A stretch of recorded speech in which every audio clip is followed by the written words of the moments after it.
السلام علیکم ویورز، آپ دیکھ رہے ہیں میرا یوٹیوب چینل. میں ناصر عظیم آپ سے مخاطب. میرے ساتھ آج مقیم احمد صاحب موجود ہیں جو کہ لندن میں اس وقت مقیم ہیں اور جرنلسٹ ہیں، سینئر جرنلسٹ ہیں، گہری نظر رکھتے ہیں اوورسیز کی پالیٹکس پر بھی اور پاکستان کی پالیٹکس پر بھی، خاص طور پہ جو کرنٹ سینیریو پاکستان کا اس وقت چل رہا ہے. خان صاحب کا بیان، مونس لائی کا بیان، اور اس کے ساتھ ساتھ مختلف اور پہلوؤں پر بھی ہم غور کریں گے. مقیم صاحب، آپ کو میں اپنے پروگرام میں ویلکم کروں. جی، آپ کا شکریہ. اچھا مقیم صاحب، کیا کہنا چاہیں گے خان صاحب کے آج اسٹیٹمنٹ کے حوالے سے؟ جو خان صاحب نے اپنی بات سے کہہ لیں یو ٹرن لیا یا خاص طور پہ پاکستان کی بہتری کے لیے سوچا، جو بھی آپ اپنی اظہار رائے کرنا چاہیں آپ کر سکتے ہیں. بڑا انٹرسٹنگ ایک سینیریو کریٹ ہو رہا ہے کہ ابھی تک تو خان صاحب یہ کہتے رہے کہ میں چوروں کے ساتھ نہیں بیٹھوں گا اور میں لٹیروں کے ساتھ نہیں بیٹھوں گا، یہ سب ڈاکو ہیں. لیکن یہ ہے کہ خوشائن بات ہے کہ انہوں نے مذاکرات کی اہمیت کو تسلیم کر لیا. اب آئی ڈونٹ نو کہ وہ مذاکرات میں خود جائیں گے، پرویز خٹک، اسد قیصر یا اسد عمر کو بھیجیں گے، یا کوئی شاہ محمود قریشی نمائندگی کریں گے.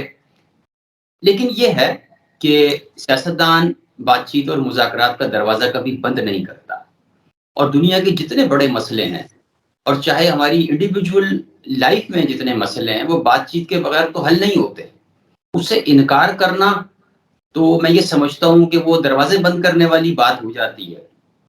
اور یہ پھر ذاتی مسئلہ تو نہیں ہے، ملک کے مفادات ہیں، ملک کی سالمیت ہے، ملک کی معیشت ہے. اب اس کو آپ کیسے اگنور کر دیں گے کہ آپ اسے ڈسکس اچھا نہیں؟ مقیم صاحب، آپ کیا سمجھتے ہیں کہ کیا خان صاحب نے ایک بار پھر یو ٹرن لے لیا؟ سر وہ تو اب یہ چھیڑی بن گئی ہے خان صاحب کی یو ٹرن کے. مطلب یہ ڈونلڈ ٹرمپ، بورس جانسن اور عمران خان، یہ تین آدمی، ان کی اگر ریزمبلنس آپ دیکھیں نا تو کئی دفعہ حیرانی ہوتی ہے کہ بات کریں گے اور پھر بھول جائیں گے، بات کریں گے اور اس سے پلٹ جائیں گے، اور پھر وہ کہہ دیتے ہیں کہ جی وہ یو ٹرن تو اچھے ہوتے ہیں.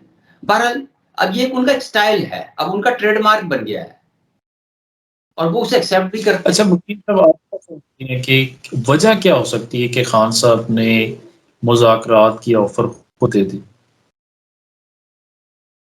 وجہ جو یہی ہے کہ ان کی پارٹی کے اراکین میں سے بھی ہر آدمی نہیں یہ چاہتا کہ اسمبلی تحلیل ہو.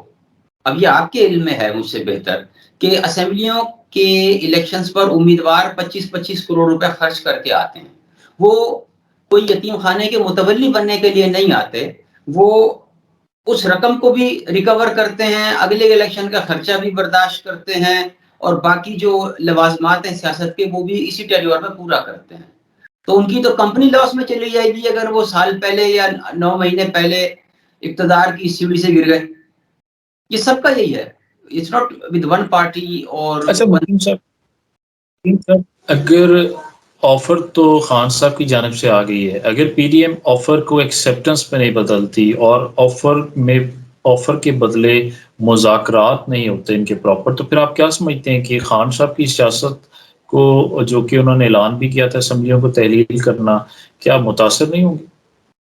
دیکھیے، پی ڈی ایم کی جانب سے اور ان کے رہنماؤں کی جانب سے یہی کہا گیا کہ جی ہم غیر مشروط مذاکرات کے لیے تیار ہیں، اور یہ کہیں نہ کہیں سے کوئی انڈیکیشن یا کوئی ٹریک ٹو ڈپلومیسی کے ذریعے ان کو یہ کہا گیا ہوگا کہ بھائی we are ready to sit with you.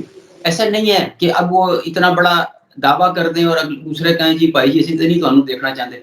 ایسا نہیں ہوگا. کہیں نہ کہیں کوئی انڈرسٹینڈنگ ہوئی ہے اور کہیں سے اشارہ ملا ہے کہ بھائی وی کین ٹاک. تو اس لیے دوسرا مسئلہ یہ ہے کہ خان صاحب کو بھی یہ اس چیز کا احساس ہے آئی تھنک کہ اگلی نگران حکومت کی تقرری، انتخابی اصلاحات، معاشی اصلاحات اور جو دیگر امور ہیں جس میں 18ویں ترمیم کی وجہ سے اپوزیشن اور حکومت کا اکٹھے کیا کہتے ہیں وہ متفق ہونا بڑا ضروری ہے، ورنہ پھر یہ ہے کہ ون سائیڈڈ تقرریاں ہو جائیں گی اور تو وہ مشکل ہو جائے گا. تو آئی تھنک ان کو ریئلائز ہوا ہے کہ وہ اسمبلی میں وہ نہیں جا رہا ہے تو کم از کم مذاکرات تو کریں. جی مقیم صاحب اس کا مطلب یہ ہوا کہ اگر ریزگنیشنز کی بات آتی تو خان صاحب کے جتنے بھی آزاد ارکان ان کے ساتھ اتحادی ارکان اور خان صاحب کی اپنی پارٹی کے لوگ بھی اٹس مین کہ وہ ایک پیج پر نہیں تھے فار دی ریزگنیشن جو کہ خان صاحب نے اناؤنس کیا تھا کہ ہم ریزائن بھی کر سکتے ہیں اگر اسمبلیاں تحلیل نہ بھی کی جاتی. ان کے پاس آپشن تو ہے. دیکھیے وہاں قومی اسمبلی میں انہوں نے 131 استعفے لیے تھے. اس میں دیکھیں کہ شکور شاد کی آج انہوں نے رکنیت ختم کر دی پی ٹی آئی سے، کیونکہ انہوں نے کہا کہ میں نے استعفیٰ نہیں دیا تھا، یہ تو سائیکلو اسٹائل یا پرنٹڈ پیپر آئے تھے، ہم سے سائن لے لیے گئے، ہماری منشا نہیں پوچھی گئی. قانون تو یہ کہتا ہے کہ آپ پرسنلی اسپیکر قومی اسمبلی کے سامنے پیش ہوں، انہیں بتائیں، انہیں کنونس کریں کہ جی میں نے اپنی آزاد مرضی سے بغیر کسی دباؤ کے استعفیٰ دیا ہے. وہ ایک پری کنڈیشن ہے اس کی. تو اس میں کچھ اراکین ایسا کر سکتے ہیں، اور کیونکہ سب بندی ہو رہی ہے نا آئندہ. اچھا مقیم، مونس الہی کے کل کے انٹرویو کے حوالے سے آپ کیا کہنا چاہیں گے، جو کہ انہوں نے انٹرویو دیا مہر بخاری صاحب کو، اور بہت سارے راز اور نیاز کی باتیں بھی کر دی کہ ہمیں فلاں شخص نے کہا تھا کہ خان صاحب کا ساتھ دیں، اور بہت ساری ایسی باتیں کر دیں جو شاید انہیں نہیں کرنی چاہیے تھی. اور دوسرا سوال بھی ساتھ ہی لے لیں، اس کا جواب چاہیے کہ مسرت چیمہ نے ان کو شو کاز نوٹس کر دیا. پاکستان تحریک انصاف کا حصہ تو مونس الہی نہیں ہے، وہ تو رہنما کاف لیگ ہیں، تو یہ نوٹس کرنا بھی آپ کیا سمجھتے ہیں غیر مناسب نہیں؟ یہ بڑا انٹرسٹنگ پوائنٹ ہے. مونس الہی نے کہا کہ جب قمر جاوید باجوہ نے ہمیں کہا تھا کہ جی پی ٹی آئی کا ساتھ دیں ایک، اور انہوں نے تو دریاؤں کے رخ موڑ دیے تھے پی ٹی آئی کے لیے، جو ان کے الفاظ میں کوٹ کر رہا ہوں. تو آپ تو خود ماشاءاللہ وکیل ہیں، اب بتائیے کہ ان حالات میں کہ اب میں ایکسپیکٹ کر رہا ہوں کہ کیا ہوگا. کیا سپریم کورٹ سو موٹو لے گی کہ سابق چیف آف آرمی اسٹاف نے اپنے اختیارات سے تجاوز کیا؟ کیا یہ ان کی ڈومین سے باہر تھا یا نہیں تھا؟ سیاسی ایکٹیویٹیز میں حصہ لینا، پارٹیوں کو جوڑنا اور توڑنا. اسلم بیگ، جنرل اسلم بیگ اور جنرل حمید گل پہ الزامات لگتے رہے سپریم کورٹ میں، وہ پیش بھی ہوئے اسلم بیگ صاحب. یہ اور بات ہے کہ وہ ایکشن کوئی نہیں لیا گیا، لیکن کسی کے کان پہ جو نہیں رینگی ابھی تک. اس بات کو 24 گھنٹے سے زیادہ ہو چکے ہیں کہ اتنا بڑا یعنی ایک دھماکہ خیز انکشاف ہے. اور اب چیف آف آرمی اسٹاف وہ رہے نہیں ہے، he is a normal person just like you and me. تو کسی ادارے کو تو پوچھنا چاہیے کہ بھائی صاحب یہ قانون کے مطابق ہوا، یہ آپ کی ڈومین میں تھا یا نہیں تھا. دوسرا یہ ہے کہ مونس آپ کے سوال کا میں دوسرا جو حصہ ہے اس کی طرف آ رہا ہوں.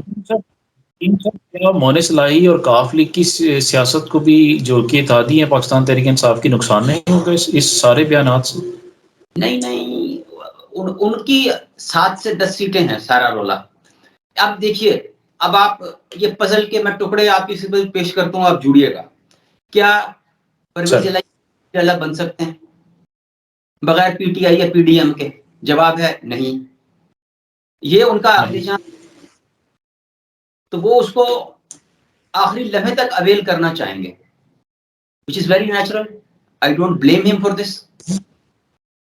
اقتدار بھی انجوائے کریں گے، وہ اگلا بجٹ بھی پیش کرنا چاہیں گے، وہ ڈیولپمنٹ بھی اپنے اراکین کے حلقوں میں کروانا چاہیں گے. اپنے حلقے میں انہوں نے 40 ارب سے زیادہ کا ڈیولپمنٹ فنڈ دے دیا، گجرات کو ڈویژن بنا دیا، اپنے بیٹے کے حلقوں میں، اپنے بھتیجوں کے حلقوں میں، اور باقی جگہ وہ جناب اندھا دھند جو ہے ڈیولپمنٹ کروا رہے ہیں. He knows what he is doing. پھر یہ جو ڈسٹینس کرنا ہے جسٹ ٹو شو کہ انہوں نے ایک سیاسی بیان دے دیا کہ جی ہم 1 منٹ دیر نہیں کریں گے اسمبلیاں تحلیل کرنے میں، لیکن ساتھ ہی وہ آرگومنٹس کی پوری کتاب انہوں نے ان کو پکڑا دی کہ جناب اگلا بجٹ پیش کریں گے. پہلے تو انہوں نے یہ کہا کہ اربوں روپے کے ہم نے ٹینڈر کر دیے ہیں، حلقوں میں کام شروع ہو گیا ہے، تو اس کا بینیفٹ ہوگا. پھر کہ جی ہم اگلا الیکشن معاف کیجیے اگلا بجٹ پیش کریں گے تو اپنے اراکین کے حلق کو ڈیولپمنٹ کا فنڈ دیں گے، اس کا مزید بینیفٹ ملے گا اور عوام میں ایک اچھا تاثر ہو جائے گا. Very practical thinking. لیکن اب خان صاحب جو ہیں وہ پریکٹیکلٹی کو نہیں مانتے. آپ ان کا ٹریک ریکارڈ دیکھ لیں. حکیم صاحب، آئندہ آنے والے دنوں کو آپ کیسے دیکھ رہے ہیں کہ کیا ان کے مذاکرات کامیاب ہو جائیں گے یا اسی طرح یہ بات آگے بڑھتی چلے گی اور آفرز آتی جائیں گی اور ایکسیپٹنس نہیں ہوں گی؟ آپ کیا سمجھتے ہیں الیکشنز پری میچور اناؤنس ہونے جا رہے ہیں یا نہیں ہونے جا رہے ہیں؟ دیکھیں دونوں وہ پی ڈی ایم کی پوری حکمت عملی یہ ہوگی اگر مذاکرات شروع ہوئے تو وہ ایسے ایشوز ریز کریں گے کہ جس میں ڈیلے ہو. پوری کوشش ہوگی کہ الیکشن ڈیلے ہو. ان کو سوٹ نہیں کرتا ری الیکشن، لیکن اس میں جو قباحتیں ہیں یا بیہائنڈ دا سین جو چیزیں کانٹے کی طرح چبھ رہی ہیں وہ یہ ہے کہ ابھی ہم نے اپنے تمام قرضے جو ہے ری شیڈیول کرانے ہیں. آج ہماری کشکول میں $3 ارب کی ایک ایکسٹینشن آ گئی ہے سعودی عرب سے جو 1 سال کے لیے ہوگی، اور ہمارے ہاں بغلے بجانے کا کاروبار شروع ہو گیا ہے کہ سخیا اللہ تیرا بوٹا لاوے. ابھی G20 پیرس کلب IMF اور ورلڈ بینک کے ساتھ مذاکرات اور چائنا کے ساتھ باقی ہیں، ورنہ ہمارے لیے بہت بڑا ایک مسئلہ ہو جائے گا کہ ہم نے جو پیمنٹس کرنی ہیں اس میں مشکلات درپیش آ سکتی ہیں. اب ان حالات میں اگر وہ مذاکرات کسی کنارے نہیں جاتے تو پی ڈی ایم میں بھی یہ سوچ موجود ہے کہ بھائی جان قبل اس کے کہ بالا آ کے سر لگ جائے الیکشن کرا دیو. یعنی اور جو ہے گرتی ہوئی چھت وہ نگران حکومت کے سر پہ ڈال دو. وہ سب سے آسان کام ہوتا ہے کہ وہ شوکت عزیز اور وہ معین قصوری جیسا بندہ کو پکڑ کے لے آئیں گے جناب 90 دن کے لیے. وہ ٹیکس کلیکٹر کا رول ادا کرے گا، وہ جوتیوں کا ہار جو اپنے گلے میں ڈال لے گا اور بعد میں پھولوں کی سیج پہ اگلی حکومت آ کے بیٹھ جائے گی کہ جناب ہم نے تو کچھ نہیں کرا، یہ تو جانے والا کر گیا تھا. تو یہ ان حالات اچھا مقیم صاحب آتے آتے گیم کے 2-3 منٹ باقی ہیں، کائنڈلی آپ یہ میں آپ سے ریکویسٹ کروں گا کہ آپ خاص طور پہ پی ڈی ایم اور وفاقی گورنمنٹ کو کیا ایڈوائز کرنا چاہیں گے؟ سر میرا تو کوئی مقام اور اوقات ہی نہیں ہے کہ میں ایڈوائز کروں. وہاں تو ماشاءاللہ ایسے رستو اور افلاطون بیٹھے ہوئے ہیں کہ جو آسمان سے وہ جو ہے نا تارے توڑ کے لانے کے اہل ہیں. لیکن یہ ہے کہ اگر عوام کی ریلیف میں کوئی اضافہ نہیں کر سکتے تو کمی بھی نہ کریں. اور اس وقت 3.5 کروڑ سیلاب زدگان امداد کے منتظر ہیں، ان کی ریہیبلیٹیشن کو تیز کیا جائے. ہم خوشی کے شادیانے بجا رہے ہیں کہ جی وہ COP27 نے ایک فنڈ قائم کر دیا ہے. وہ 3 ملکوں کے لیے بھی صرف فنڈ قائم کیا ہے، فنڈ ملا نہیں ہے. اور یہاں ہم نے جو ہے نا ہلکی ڈھولکی بجانی شروع کر دی ہے آلریڈی کہ جناب شیری رحمان نے کمال کر دیا، پوری دنیا کی قیادت جو ہے بے ہوش ہونے والی ہوئی تھی ان کی تقریر سن کے. اور ٹھیک ہے بھائی، وہاں باقی ملکوں نے بھی تقریر کی تھی، وہاں تو ایسا کوئی دربار لگا کے خوشی کا اظہار نہیں کیا گیا. لیکن یہ ہے کہ ہم نے گھنگرو باندھ لی ہیں اور کوئی پتہ نہیں کب سڑکوں پہ آ کے ناچنا شروع کر دیں. تو یہ امپورٹنٹ یہ ہے کہ کوئی حالات میں بہتری لائی جائے. اور سب سے زیادہ جو ایشو ہے وہ علل تللے اور غیر ضروری اخراجات کا ہے. اشرافیہ نے اور رولنگ کلاس نے اپنے اخراجات میں کوئی کمی نہیں کی. ہر آدمی جیٹ پلین اور پرائیویٹ جہاز اڑا رہا ہے گورنمنٹ کے خرچے کے اوپر.